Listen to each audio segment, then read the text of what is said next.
Welcome to 2819. I'm Sandra Dimas. And I'm Brian Rohenbacher. And we have a pretty eclectic show for you today, some heavy topics, and then we get to some lighter topics. That's right. Well, one of the heavy ones that we're going to be talking about, but it's also very important. It's something we should address at some point. In RTB 101, Krista is going to be interviewing biochemist Fazale Rana on why would God allow miscarriages. Yeah, I think some viewers might want to just really kind of check in and hear about that topic from a biochemist perspective and someone who can relate to that topic.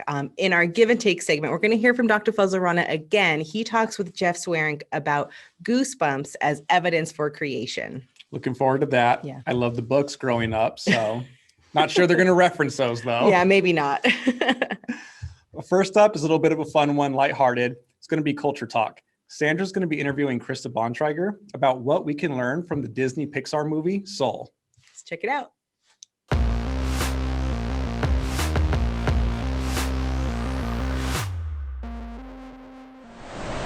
Welcome to Culture Talk. This is a segment where we talk about culturally relevant topics and how we can use them to start conversations about your faith. I'm joined today with theologian Krista Bontrager, and we're going to talk about the movie Soul. Thank you, Krista, for joining us. Oh, I'm excited to talk to you today. Yeah, the movie Soul, it came out on Christmas 2020, and we wanted to give people time to kind of watch it. And now we're going to kind of unpack it. So first, I just want to know, what you think about it?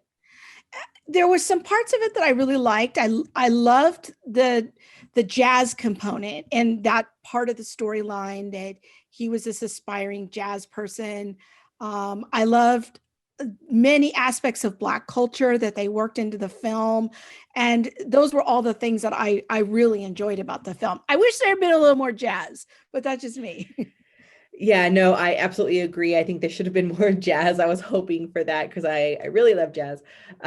But we're talking here today, and the reason I have you on specifically to talk about this is because when we watch movies, we look at our own worldview, and we watch them through that lens. And so we have some ideas that were conveyed in this film that we thought, let's just talk about them. So yeah. What were some of the big themes that popped out for you?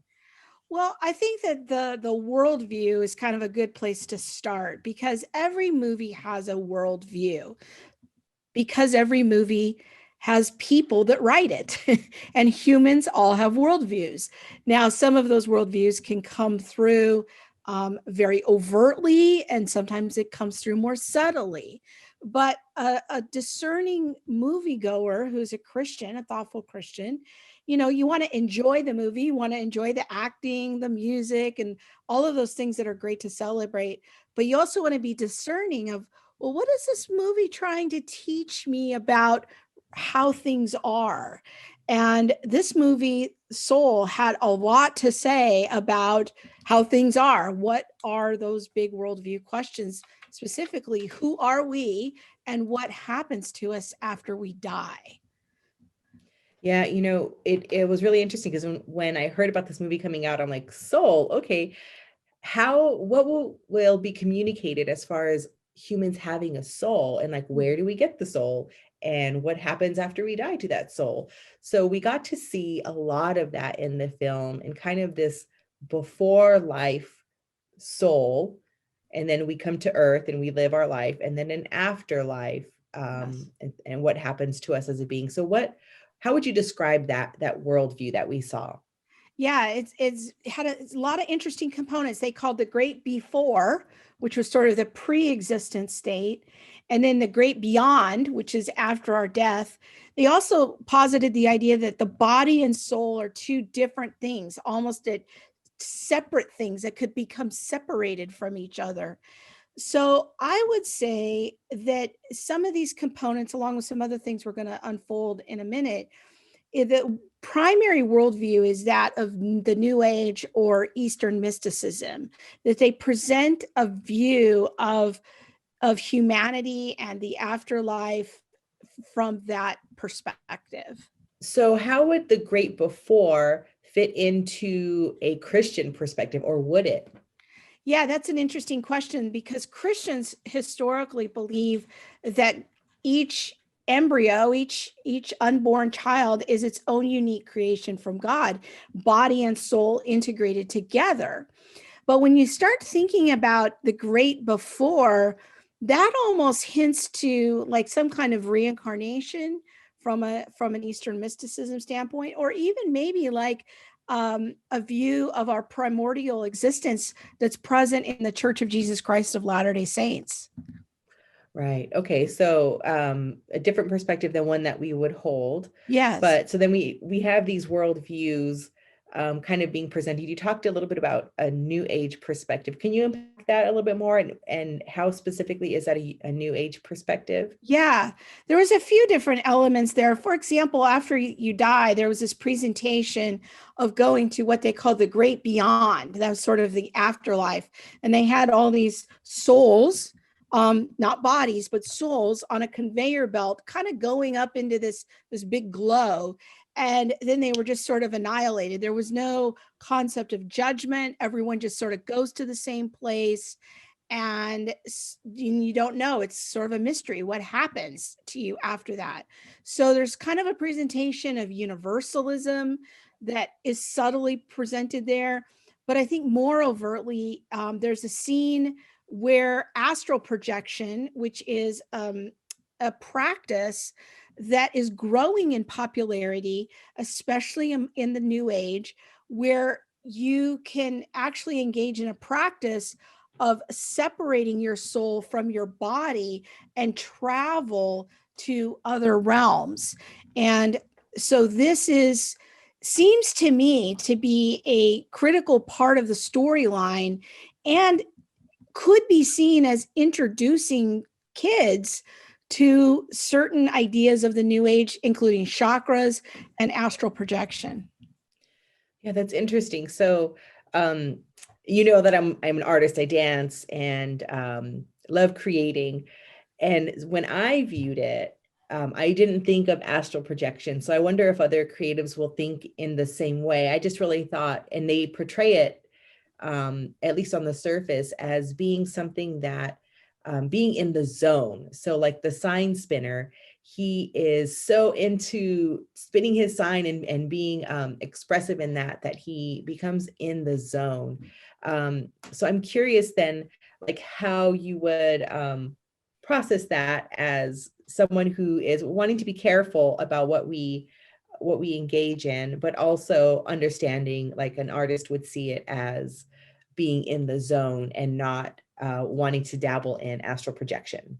Yeah, no, I think that's a great question, because I love it that you have an artistic side, and that helps me appreciate that about you, and it opens up new possibilities for me to think about.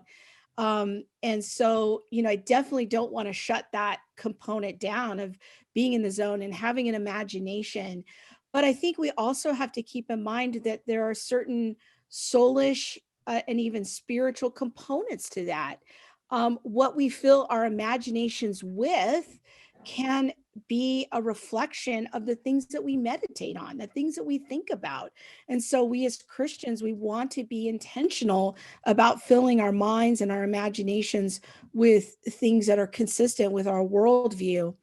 The astral projection issue, for me, because this is an area that I know some things about, was pretty overt in one of the scenes. They were using technical terms that would key for people who are in the New Age. They would know what that is. But I could see how some people could miss those terms if they're not familiar with the practice of astral projection and the use of chakras as well. So as we kind of think about this from a Christian perspective, then what are some things to be mindful of, and maybe some conversations that we might have as a result of watching and enjoying a film like this?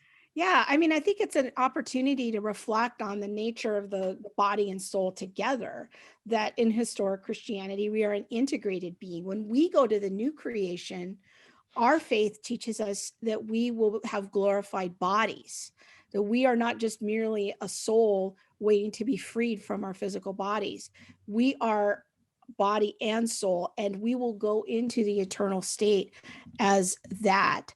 I think another really interesting lesson in the film is that, to be in the moment, that's what makes life worth living is enjoying every minute. I think that there could be some wisdom to that from a biblical point of view, that we do want to maximize our time on earth for the purpose of growing God's kingdom, and Matthew 28:19, bringing the good news to all the nations. All right. Well, thank you so much for that, Krista. So if people want to explore how to test worldviews, we highly recommend Ken Sample's book, A World of Difference. You can find that on shop.reasons.org.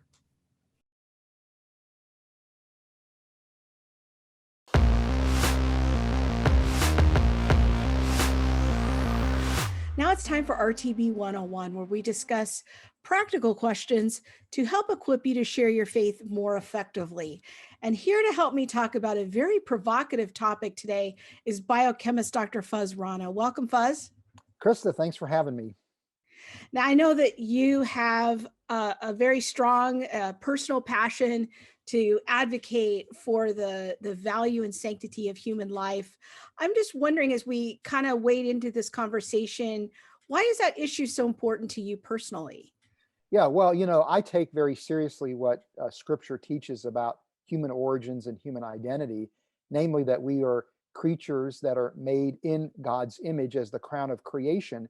But because we're image bearers, every human being has intrinsic value and worth that's beyond measure. And in fact, Scripture teaches us that the way we treat others who bear God's image is equivalent to the way we would treat God himself. So to me, that leads me to a very strong pro-life position, and I include in that pro-life position the human embryo, where I equate a human embryo to a human person. So to me, pro-life concerns extend to the unborn. Now that leads me to something that I saw on your blog recently. Your blog title is The Cell's Design, and you were commenting on an idea that is put forward by some atheists that God is actually not pro-life. I'd never heard this argument. It was new for me. Maybe you can tell us a little bit more about the idea behind this argument. Yeah, well, I've actually heard the argument quite a bit, and there were fortunately some interesting scientific advances that allowed us to address this concern. But the idea is this, that in human beings, presumably there's a very high rate of what are called spontaneous abortions, where embryos die before they reach, birth. And the argument goes, really, it's twofold. One is that if human beings are the crown of creation, well, couldn't God have come up with a better way for humans to reproduce that wouldn't lead to the death of that many human beings, again, who bear God's image even before they're born? And then also, it's like, well, how could God be pro-life if the rate of spontaneous abortions are so high? And the argument would go, look, when people do voluntary abortions, this is really just a drop in the bucket compared to the huge number of spontaneous abortions that happen in humans all the time. So how could you say that God values the life of an embryo, given the flawed nature of human reproduction? And maybe another term for spontaneous abortions, we might call them miscarriages. Is that what we're talking about here?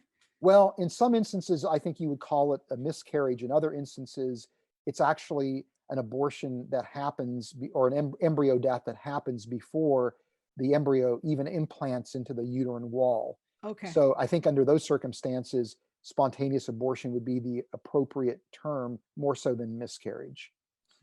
So help fill out this picture for me. Like, what is some of the data that atheists put forward to try to support their case that God is actually not pro-life? Yeah. Well, to be fair, atheists and skeptics will cite reputable sources like the March of Dimes or the CDC that claim about 70% of embryos die before they even implant, from the point of fertilization before they even implant. And of those that do implant, there's another maybe 25% or so that will never be born. And so in some some statistical analyses, you see about 90% of embryos dying before birth, which means pregnancy is only about 10% successful. So those are the numbers that people banter around. So, how can we start to think about this issue from a Christian worldview perspective? Maybe you could share with us some of your thoughts of how you've worked through that. Yeah, well, first of all, when I've heard these numbers, I've always had the sense that these numbers were exaggerated and probably based on highly speculative data. And it was gratifying to me to see a publication recently by a reproductive biologist who argued that, that the numbers indeed that are cited by the CDC in the March of Dimes are indeed exaggerations. And again, based on really very tentative data. For example, uh, he points out that nobody knows what the death rate is for embryos from the point of fertilization to the point of implantation. That is literally a scientific black box. We have no data on that. So any numbers that people produce there are sheer fiction. They're not based on evidence at all. He also points out that once an embryo implants, about 70% of them will actually go to successful birth, where there's only about a 30% rate of spontaneous abortion or miscarriages. And of those that actually do happen where the pregnancy is aborted, it's usually happening within the first few days after implant. So it's very early on in the pregnancy before women will even know that they are pregnant, before they even miss a period. So his point is that actually human reproduction is really much more efficient than is commonly understood. You couple that with some recent insights from people that are studying, again, the process of implantation. And what we learn is that the endometrium, which is a layer of cells in the uterine lining, actually has a gatekeeper function, that it's a really sophisticated piece of tissue that can actually detect if an embryo suffers from chromosomal abnormality. And if it does, it will not allow that embryo to implant, or it will slough it off if it does begin the implantation process. So to me, what we're looking at here is really an elegantly designed process that can detect, again, chromosomal abnormalities and prevent those embryos from actually entering into the process of pregnancy, knowing that those embryos are they're going to die. They're never going to make it to birth. So you could actually see it as a bit of a divine mercy, again, because many times these spontaneous abortions happen before women even realize that they are pregnant. And, chromosomal abnormalities are going to arise simply because of the nature of the laws of physics. We live in a world that conforms to the laws of thermodynamics, and mistakes are going to happen, errors are going to happen. And so this really is a protective mechanism in light of those errors to prevent, an embryo from going into pregnancy that would never survive. Very good. That's very helpful. It gives us some things to think about. And it really, it sounds like is very worldview dependent, kind of how you look at, whether this is God's grace or whether he's, not for life. So this is interesting. Thank you, Fuzz, for helping us think through this potential objection to our faith. And I do want to encourage you to go check out Fuzz's blog at The Cells Design. You can find it on our website at reasons.org.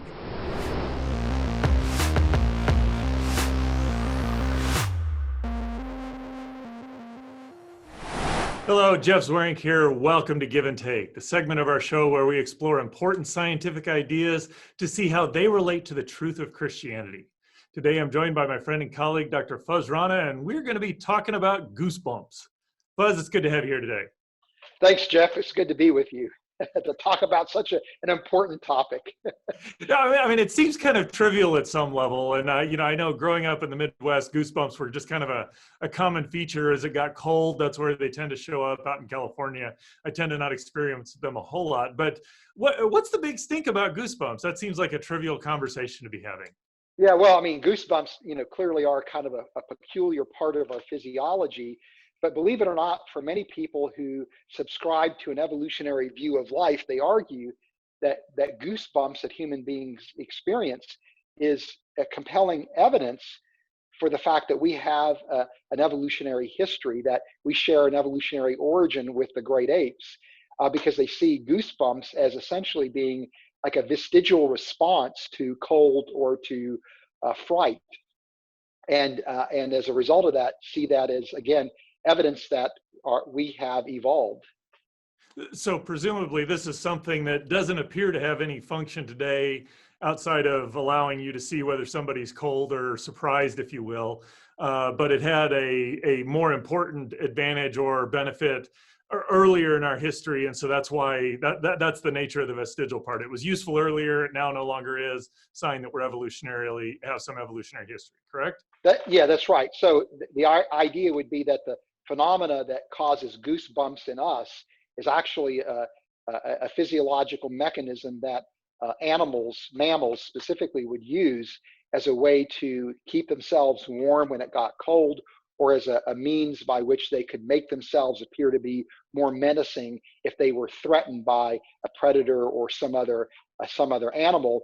And the idea is that that mechanism no longer is useful for humans because we've lost much of our body hair, but yet that phenomena still is part of our physiology as a leftover remnant of our evolutionary history. Well, so that kind of strikes me in odd in at least one way. It's like, if it's no longer useful, why do we still have it? Won't it? I mean, that seems like something that should have gone away fairly quickly if it wasn't useful for us. Or am I thinking on too short of a time scale there? Well, no, I think that's a legitimate point. Is that if indeed, goosebumps were essentially a vestige of our evolutionary history, you would expect that eventually the biological systems that are responsible for goosebumps would atrophy to the point that we wouldn't experience them. And by the way, goosebumps are caused by the contraction of a muscle called the erector pili that is connected to hair follicles. And so when it contracts, the hair follicles move, and that movement is what's responsible for creating goosebumps. They protrude out of our skin. So in animals that have fur, that protrusion creates an air pocket that serves as a source of insulation for them when they're cold, or when they're again threatened. That protrusion makes them puff up and look to be more menacing. And so the question is that, do goosebumps serve any kind of real use in humans? Because if they do, then you could argue that goosebumps actually are not a vestige of evolution, but actually reflect common design as opposed to a shared evolutionary history. Okay, so it really does seem like there's an evolutionary explanation for why we have goosebumps. Kind of dig in. What as a creation or someone who believes that God has created things, are there other functions? I mean, what have you found as you've looked into this? Well, for example, you could say that the fact that you see somebody with goosebumps, and that tells you right away that they're either surprised, or that they are cold, or maybe that they're experiencing some kind of intense joy. That is a signaling mechanism that allows us to communicate with one another, particularly communicate our emotional status or emotional state. So to me, that signaling is actually a function. But on top of that, recently a team of researchers discovered that the erector pili actually provides scaffolding for something known as sympathetic nerves. These are the nerves that allow us to sense the environment and then communicate what's happening in the environment to our different biological systems. And so if it wasn't for the erector pili, the sympathetic nerves in our skin would actually not have the proper positioning to carry out their physiological function. So in addition to serving as a contraction mechanism to cause hair follicles to protrude, it also serves as a scaffolding that position the sympathetic nerves in the just right location. So that's an additional function that we just learned about, which if we would adopt a creation model, we would predict that the more that we learn about the erector pili and its physiological role, the more that we see reasons why we as human beings have those muscles in a fully functional state, and why we would experience goosebumps. So that sounds fascinating. I want to kind of step back. You said that the sympathetic nerves without the erector pili would retract, which I'm gathering would impact our ability to sense the environment. Can you give a little more detail of what's going on there? I'm having trouble getting a good picture of that. Yeah, well, for example, in mice model systems, researchers have discovered that the sympathetic nerve, again, not only causes the erector pili to contract, but also this sympathetic nerve is placed right at the bed of the hair follicle and will actually release neurochemicals that will cause stem cells at that bed to undergo replication, and as a result of that, produce new hair follicles. So, for example, in animals, in mammals, this is an elegant mechanism where there's both a short-term and a long-term response to being in a cold environment, or being in an environment where you're threatened on an ongoing basis. And so this is suggesting that the positioning of the sympathetic nerve is really very important in mammals. And likewise, it's not clear to me whether that is a critical mechanism for our physiology as human beings, but it does indicate that the positioning of the sympathetic nerve is really very important, not only for stimulating the erector pili, but for other possible functions that haven't necessarily yet been discovered in human beings. But I would predict that eventually would discover that the positioning of the sympathetic nerve is important for our physiology as well. So it sounds like the erector pili are kind of right up on the surface. The sympathetic nerves are deeper in the skin, and by having the erector pili, it keeps the sympathetic nerves up closer to the surface so that they can do what they need to sense the environment. Is that kind of the picture? Yeah, that's exactly right. And so because of this, again, this discovery, I think you could legitimately look at the goosebumps that we experience as human beings as really not a vestige of evolution, but actually a design feature for our anatomy and physiology that reflects the creator's handiwork. Well, thanks, Fuzz. I appreciate your comments. Goosebumps do seem like kind of a trivial, almost useless thing. And in fact, they kind of lend themselves, if you will, to a vestigial evolutionary explanation. But what I find fascinating is that as we've dug in deeper, we find that there may actually be good design features that actually allow us to function as humans much better. I'd encourage you to go to reasons.org and check out Fuzz's latest blog on this. Do Goosebumps send a chill down the spine of the creation model? It will give you a better understanding of how Goosebumps work, what are the biochemical mechanisms and the scaffolding that goes on in there, and help you understand how this is a well-designed system that actually points to a mind and allows us to understand this creation that mind has made for us. That does it for us this week on 2819. We hope you enjoyed the show and that it helped equip you to share your faith with confidence and compassion. And we hope you'll subscribe to the show. And also you'll find us on Facebook, Twitter, and Instagram. We are at 2819 Show. And we'd love to hear your thoughts on the topics that we discussed this week. If you'd like the podcast version of the show, you can get it on most major podcast services. Just search Reasons to Believe Podcasts. See you next week. Bye.